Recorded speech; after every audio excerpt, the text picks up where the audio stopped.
जब कोई व्यक्ति सिर्फ अपनी सोच से पूरी दुनिया की दिशा तय कर देता है तो वो सिर्फ विद्वान नहीं बल्कि एक युग का मार्गदर्शक बन जाता है। अमर्त्य सेन ऐसे ही एक व्यक्ति हैं जिनकी सोच ने यह साबित किया कि अर्थशास्त्र केवल पैसे, उत्पादन या विकास के आंकड़ों तक सीमित नहीं होता, बल्कि इसका असली मकसद है मानव जीवन की गरिमा और स्वतंत्रता को समझना।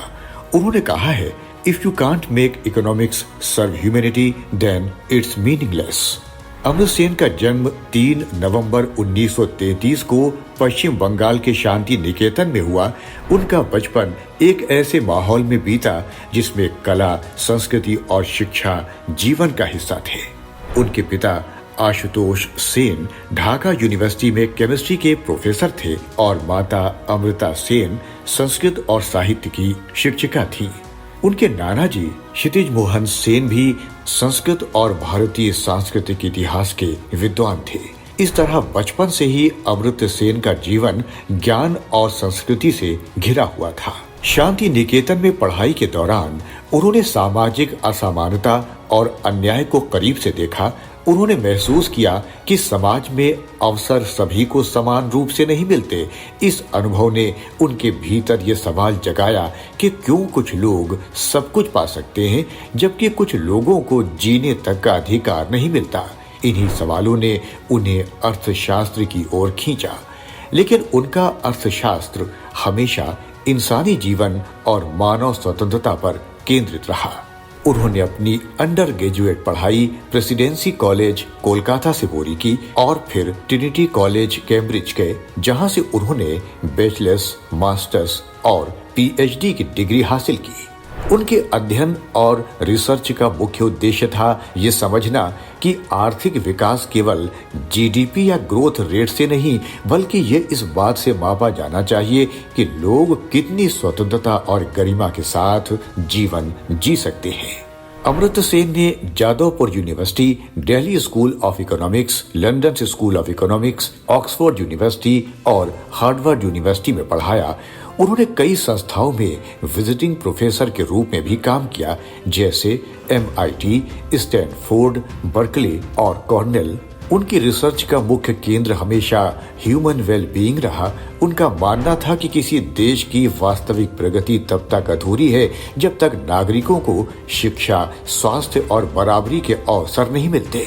उनकी किताब पॉवर्टी एंड फेमिनिज्म ने यह स्पष्ट किया कि अकाल सिर्फ भोजन की कमी से नहीं बल्कि इंटाइटलमेंट फेलियर से आता है, यानी लोग भूखे इसलिए मरते हैं क्योंकि उनके पास भोजन पाने के साधन या अधिकार नहीं होते।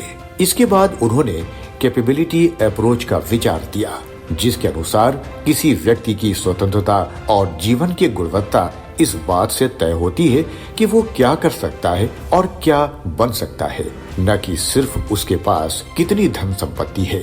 यही विचार आगे चलकर यूनाइटेड नेशंस की ह्यूमन डेवलपमेंट रिपोर्ट की नींव बना।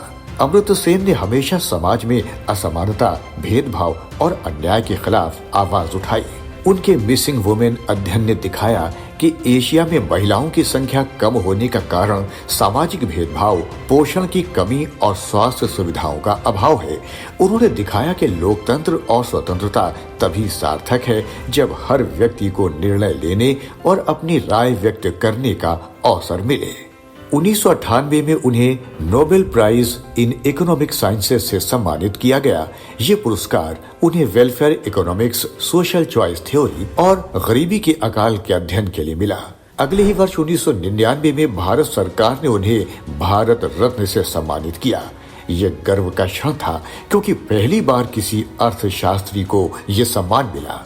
अमर्त्य सेन का जीवन केवल अकादमिक उपलब्धियों की कहानी नहीं है बल्कि ये सोच की यात्रा है जिसने अर्थशास्त्र को इंसानी जीवन के करीब लाया। उन्होंने development as freedom, the idea of justice और द आर्गुमेंटेटिव इंडियन जैसी किताबों में लोकतंत्र, समाज और मानव अधिकारों की गहराई से चर्चा की।